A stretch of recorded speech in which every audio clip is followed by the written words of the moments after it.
Okay, now let's talk about carbohydrates. So, carbohydrates, of course, we normally think of as sugars. It's just another name for carbohydrates, but sugars are involved in a lot of different things. They are, of course, important for storing energy for most organisms.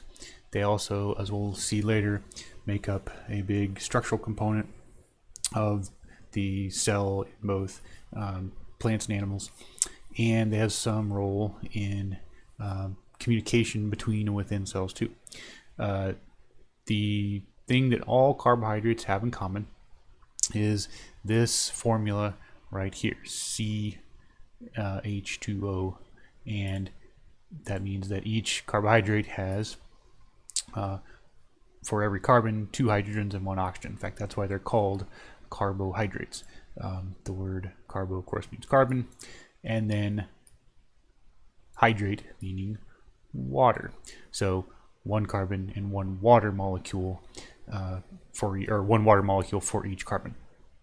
And the other thing that all carbohydrates have in common is that, for the most part, they are made by plants. So plants produce carbohydrates as an energy storage system for the most part, and structural components, like we said. So plants take carbon dioxide from the air and water from either the air or the ground, and then light from the sun, and they make carbohydrates and then oxygen as a byproduct through the process of photosynthesis. We're not going to talk about photosynthesis in this chapter, but just to point out that that's where most carbohydrates come from. And then the plants use the carbohydrates, again, either as structural components or as energy. So then they can break down those carbohydrates with oxygen and use the energy for their various cellular functions, and then they produce carbon dioxide and water. It's also to point out that animals and things that are not plants cannot make their own carbohydrates. So most of the carbohydrates in your body came from a plant that you ate, or an animal that ate a plant that you ate. Because, again, we do not have the ability to make our own carbohydrates, but we do have the ability to break them down for energy. And when we break down carbohydrates in the presence of oxygen, we produce CO2 and water as well. So later on, we will talk about metabolism in more detail, but today we're just talking about these types of molecules. So there are lots of different names for carbohydrates. Sugars are another name. Saccharide is a word that comes from the Greek word for sweet. So if you've ever heard something called saccharin, that just means sweet, and it refers to the fact that something contains sugar. So a monosaccharide is just a simple carbohydrate that consists of one sort of subunit of a carbohydrate. Carbohydrates have some things in common with proteins and nucleic acids, in the sense that they can be made of simpler subunits. So for proteins, they're made of amino acids. For nucleic acids, they're made of nucleotides. And so monosaccharides are kind of the equivalent to amino acids or nucleotides, except that there's way more monosaccharides than there are either amino acids or nucleotides, and they can be arranged in lots more ways. So that's what makes sugars a little bit more complicated than either proteins or nucleic acids. But in any case, we can simplify the types of monosaccharides by just kind of through a simple series of naming systems. So every monosaccharide is basically just a single chain of carbon atoms that are linked to, in which each carbon atom has one oxygen atom attached, either as an OH or as a carbonyl oxygen. And the number of carbons can be anywhere from 3 to 7. So if it's got 3 carbons, we call it triose. If it's got 4 carbons, we call it tetrose. 5 is pentose, 6 is hexose, 7 is heptose, and that's about as far as it goes. There really aren't any common monosaccharides that have more than 7 carbons. And then again, each carbon in a monosaccharide has an oxygen attached, and it's either an OH or a double bonded oxygen. And there's one, by definition, there's only one double bonded oxygen for each monosaccharide, and they are either in an aldehyde arrangement, like this guy up here. This is an aldehyde, or in a ketone arrangement like this. So if it's if it has an aldehyde group, we call it an aldose. If it's got a ketone arrangement, we call it a ketose. And then this would be an aldotriose because it has an aldehyde group and 3 carbons. This would be a ketotriose, and so on. And then we have an aldohexose, ketohexose, etc. And then another property of all but one of the monosaccharides, and we'll talk about it in a minute, is that most of the carbons are chiral. That means, and that of course that they are a chiral carbon has 4 different groups attached, which means that its mirror image is not superimposable. We talked about this a lot in the context of amino acids, but it applies to these molecules also. So for example, this is a molecule of glyceraldehyde, and this carbon right here is chiral because it contains, or it's attached to, a hydrogen, an OH group, a methyl group or methanol group down here, and an aldehyde group up here. So again, this is the sort of 2-dimensional arrangement or drawing of that molecule, and this is the 3-dimensional drawing, and this is its mirror image. So remember that means that because that mirror image, no matter how you rotate it, cannot be superimposed on the other image. They are chiral. And so we write or that means that for each carbon atom there are 2 isomers that you can draw. And so for glyceraldehyde, which is the smallest aldose, so it's an aldotriose, it has only 1 carbon atom that's chiral, and so we can draw that either this way or this way. And remember, we said this came up when we talked about amino acids too. This is called the absolute configuration of these molecules, and they are in this way. This is their perspective formula down here, where we have the atoms sort of in 3-dimensional. So this carbon and this carbon are sort of behind the plane of the board, and this oxygen and that hydrogen are sort of coming out at us, and then this is its mirror image.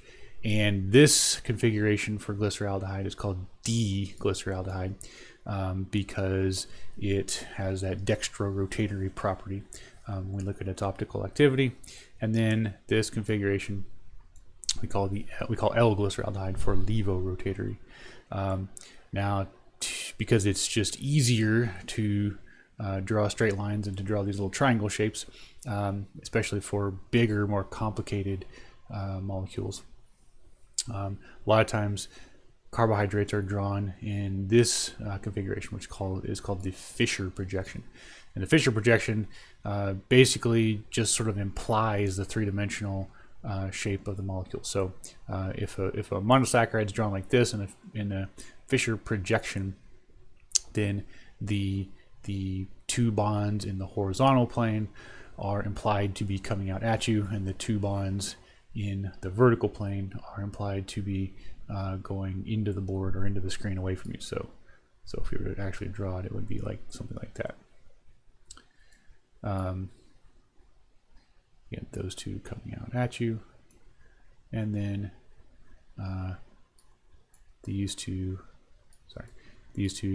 coming into the board. Okay, so those are just the conventions. So whenever you see most of the structures we're going to draw, they're only going to be drawn in 2 dimensions. But this would be D-glyceraldehyde because again these 2 are coming at you, and this is L-glyceraldehyde. with the OH group here on the left.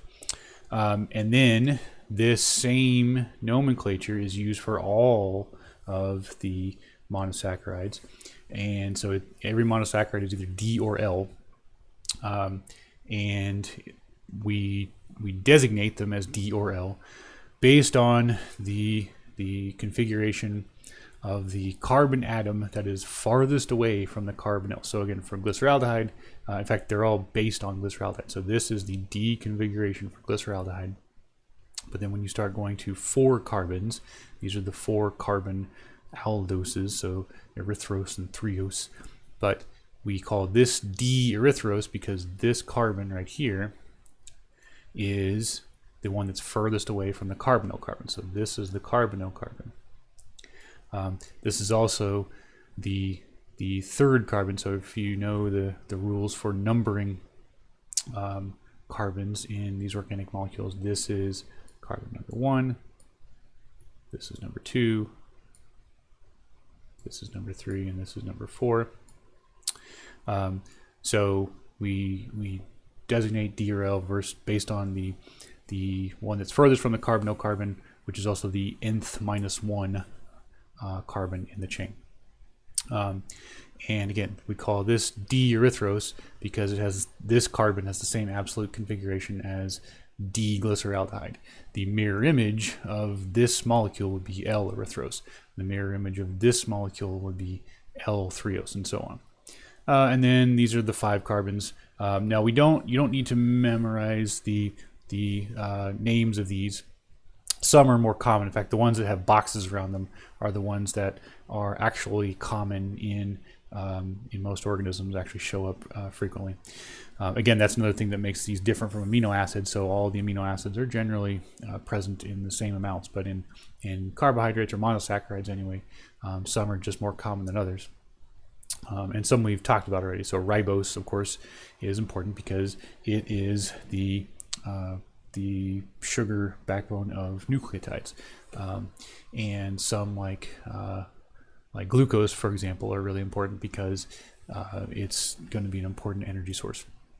But in any case, the common names for these aren't super important, as long as you kind of understand that the presence of this second to last carbon from the end is what designates it as D or L. And again, that it's compared to D-glyceraldehyde. It's not necessarily related to the actual optical activity of the molecule. So, for example, just because we call this molecule down here D-ribose, that doesn't mean it's dextrorotatory if you were to look at its optical activity. It just means that it's, in this case, 1, 2, 3, 4th carbon has the same absolute configuration as the number 2 carbon of D-glyceraldehyde, and its mirror image would have the same absolute configuration as L-glyceraldehyde. And so again, these are the 6 carbon sugars. Allose, altrose. Again, glucose is going to be important. It's going to show up a lot, and mannose also, and galactose. These others are less common. And then we have the ketoses. These are the monosaccharides that have a ketone group. I mentioned already that dihydroxyacetone is a little bit weird because it's the only molecule in this family that does not have any chiral centers. So it is an achiral molecule because all 3 of its carbons have bonds that are repeated, and so their mirror images are superimposable. But then we still use the same DL designation. So for erythrulose, that's the 4 carbon ketose, it has a carbon that it's second to last carbon in the chain. Again, we use the same nomenclature. So the carbonyl carbon, or the carbon that is at the end where the carbonyl carbon is, we call 1. So this is still carbon 1, 2, 3, and 4.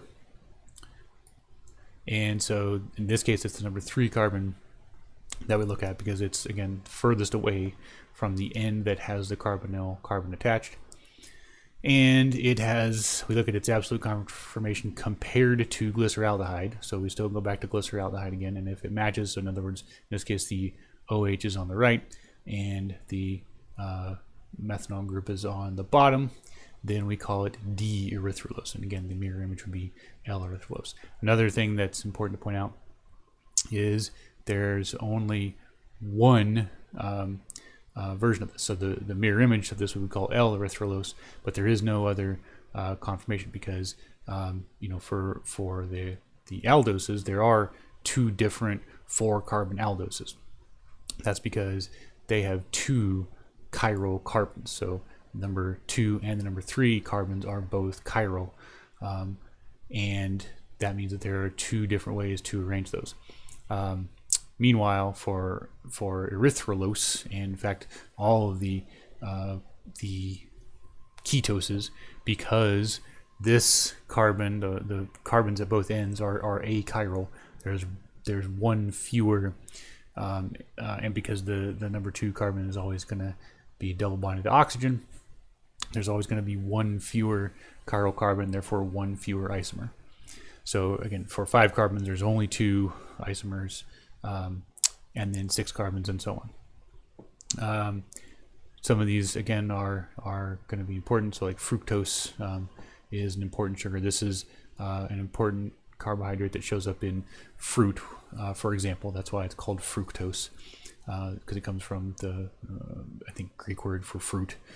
But in any case, those are going to show up. Now the ketoses always have the carbonyl carbon at the close to the end. So in other words, you don't see, or there aren't commonly very many molecules that we call monosaccharides that would have a carbonyl carbon at one of these internal carbons. So at say the 3rd or 4th or 5th or 3rd or 4th position for whatever reason. And then the difference between different isomers, again, if they're mirror images, they're just stereoisomers. And then if you have 2 different monosaccharides that only differ at 1 carbon, we call them epimers. So for example, glucose or D-glucose and D-mannose are epimers because they are very similar, except for that number 2 carbon. Number 2 carbon is different between those two, and so we call them epimers. And then glucose and galactose are also epimers because they only differ at 1 position, which is the number 4 carbon.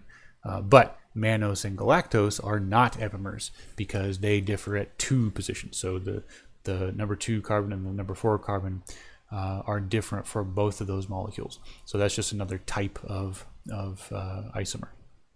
So again, for every one of these, there's a mirror image, which is the L version. Now, another thing that's different about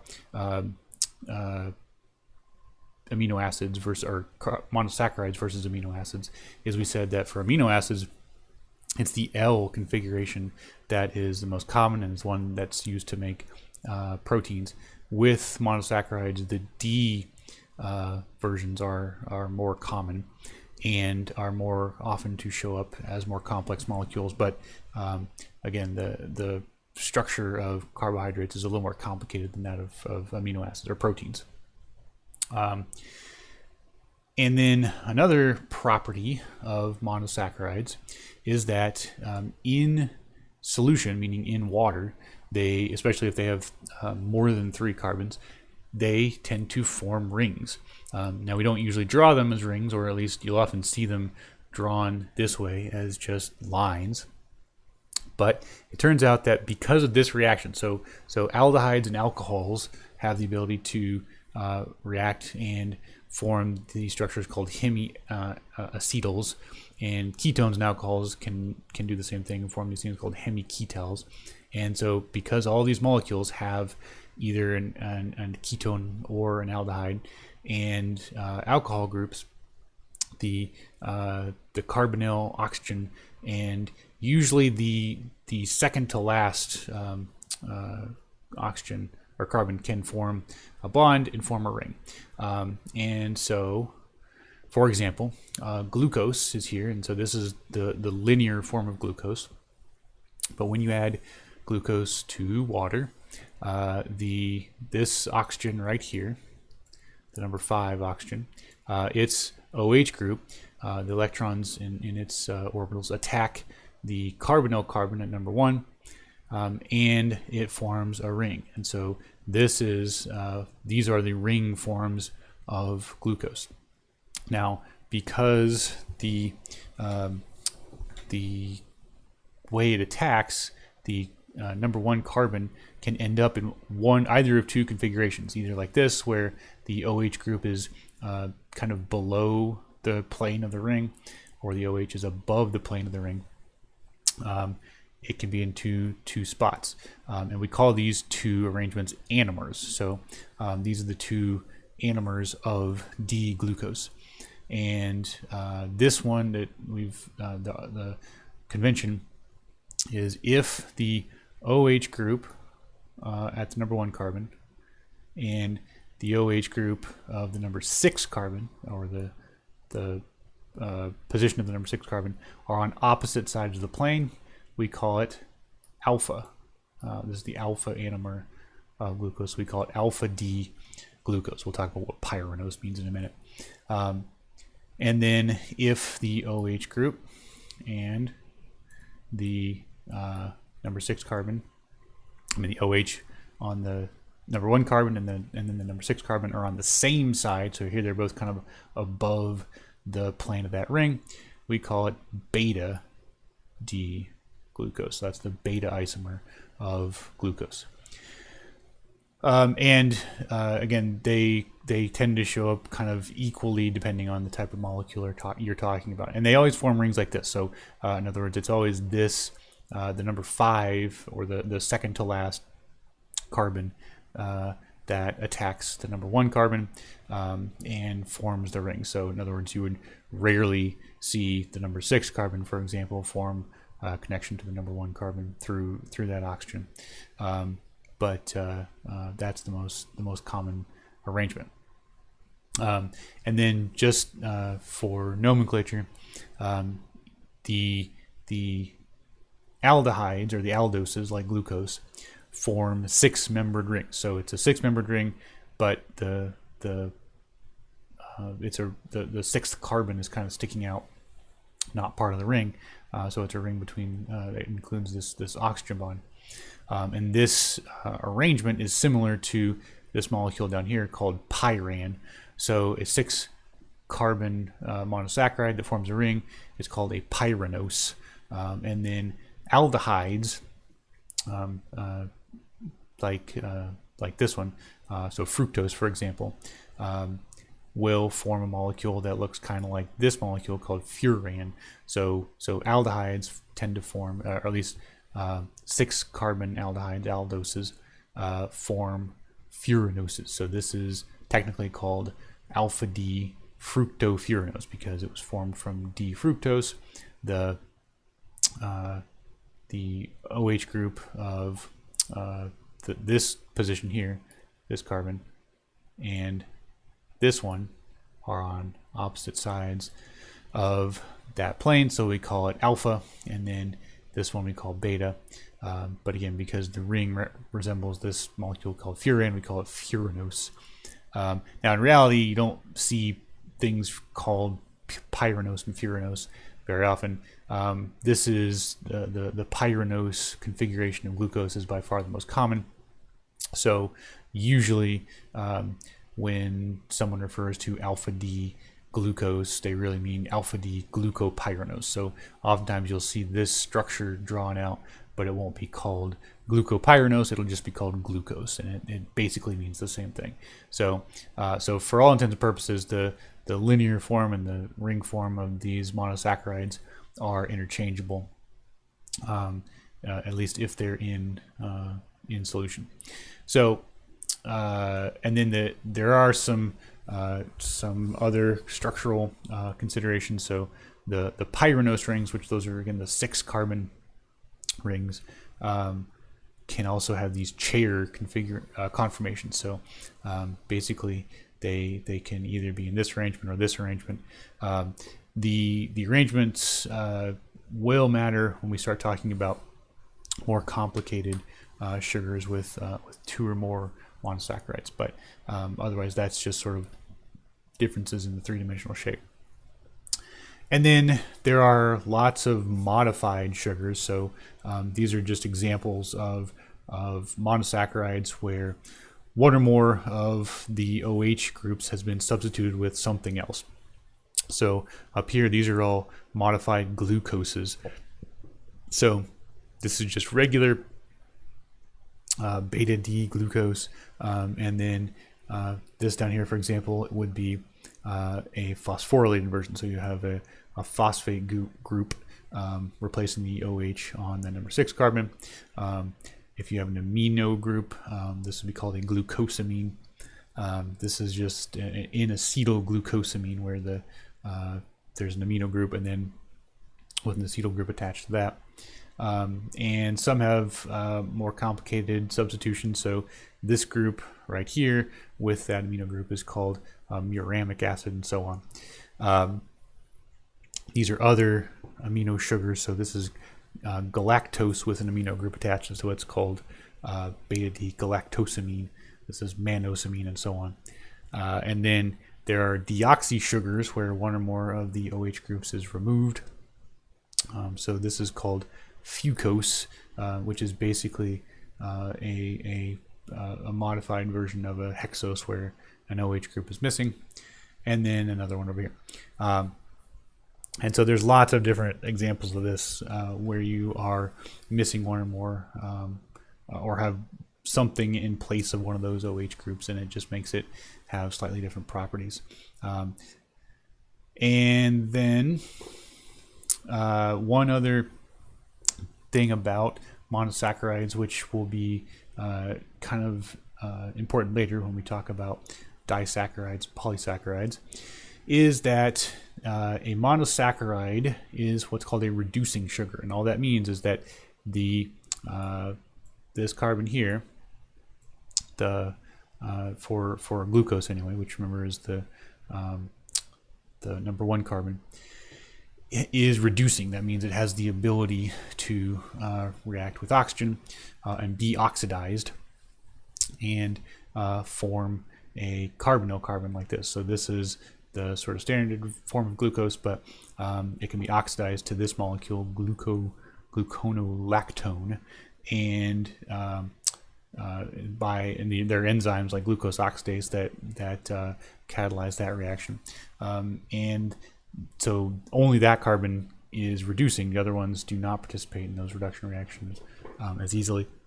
And in fact, this ability to be reduced is one of the ways that glucose and other monosaccharides can be detected and measured in solution. So this is an example of a reaction that can measure glucose levels. So you add glucose oxidase to a solution in the presence of oxygen, and it produces hydrogen peroxide as a byproduct. And that hydrogen peroxide can be used by another enzyme called peroxidase in the presence of these oxidizable dyes. So this stuff down here called dianisidine, I'm not even sure how that's pronounced, will change colors in the presence of peroxidase and hydrogen peroxide. So this is an example of an assay that can be used to measure glucose and other reducing sugars, and that's one way that these kinds of molecules can be detected. And then next time we will talk about more complicated sugars that have 2 or more monosaccharides linked together.